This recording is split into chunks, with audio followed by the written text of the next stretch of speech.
I saw this video a while back on Facebook. It shows a teacher explaining to the parents of her 4th grade students how to multiply two two-digit numbers using an area model. I like it for a lot of reasons. It's detailed, clear, and emphasizes all the steps. And the video got a lot of views. You can find a link to it in the description below.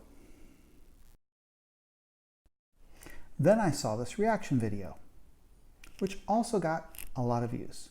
And yeah, I understand that the area method, especially if you're teaching it for the first time, takes a lot longer than the standard method. You can, like what happens in this video, finish the standard method and then go off and brew a pot of coffee while somebody else is still teaching for the first time the area method. I get that distinction. And then I saw the comments on the reaction video, like this, and this, and this. I have seen this type of reaction before. A teacher teaches something in a way that is different or unexpected or not what someone considers the standard. And like we just saw, sometimes there's a reaction of confusion or anger.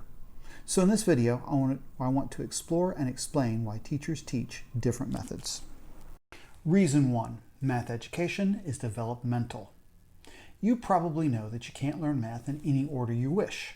Before trigonometry, you need some algebra. Before algebra, you need to know arithmetic.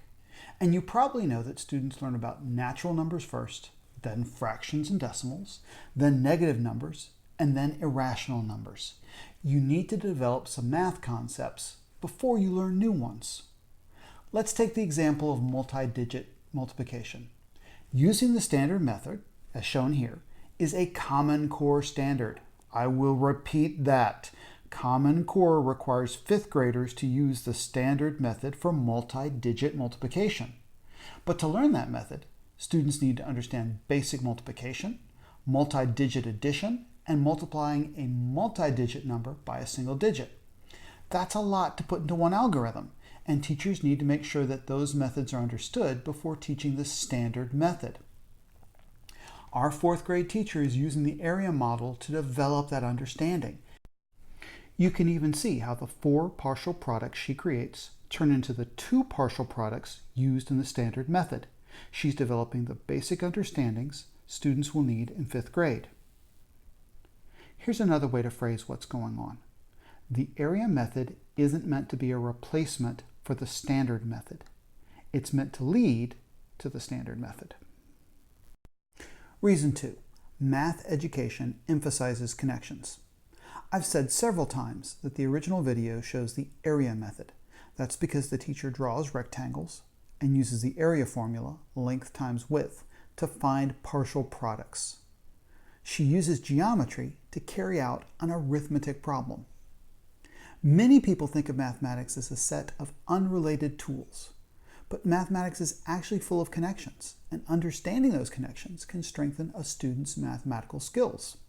The more you understand how different pieces of mathematics work together, the better you can use all the pieces. Reason 3, math education is conceptual. You see that 0 there? I'd like you to take a moment and try to answer this question. Why is that 0 there? Your answer can't be that a teacher told you it had to be there. I'm looking for your understanding. Really, stop the video and think for a bit. What you just did was focus on conceptual understanding. Here's how my state describes conceptual understanding for students and mathematics. Notice the emphasis on making sense and connecting. By the way, my state doesn't just talk about this, they test this in their yearly assessments. If it helps, think about conceptual understanding this way. The goal of mathematics instruction is not to make a child into a calculator. We have plenty of calculators. The goal is to make them smarter than a calculator.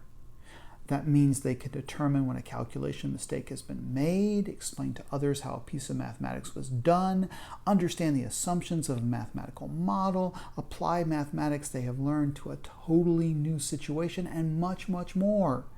Conceptual understanding means preparing students for higher educations, STEM careers, and life as a mathematically literate citizen.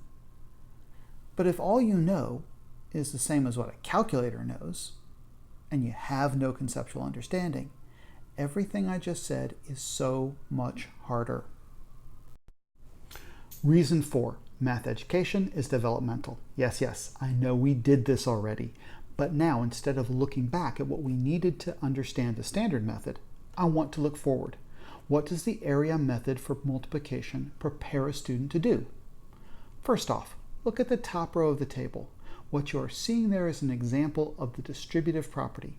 10 times parentheses 30 plus 5 equals 10 times 30 plus 10 times 5. Or as the distributive property states, a times parentheses b plus c equals a times b plus a times c. And in 6th grade, where the distributive property is introduced, we use the area model to show why the distributive property works. So our video is showing a 4th grade teacher preparing students for a 6th grade topic. But we can go even further. A big topic in high school algebra is multiplying binomials.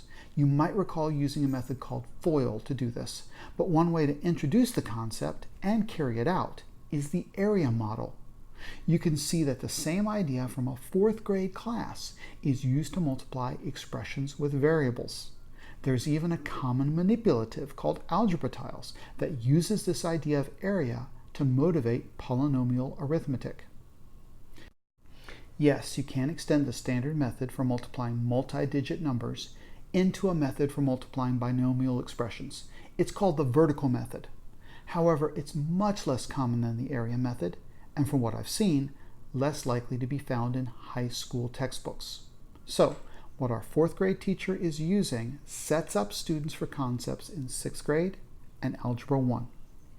Keep in mind, what a teacher teaches may have impacts far beyond the next few days in class.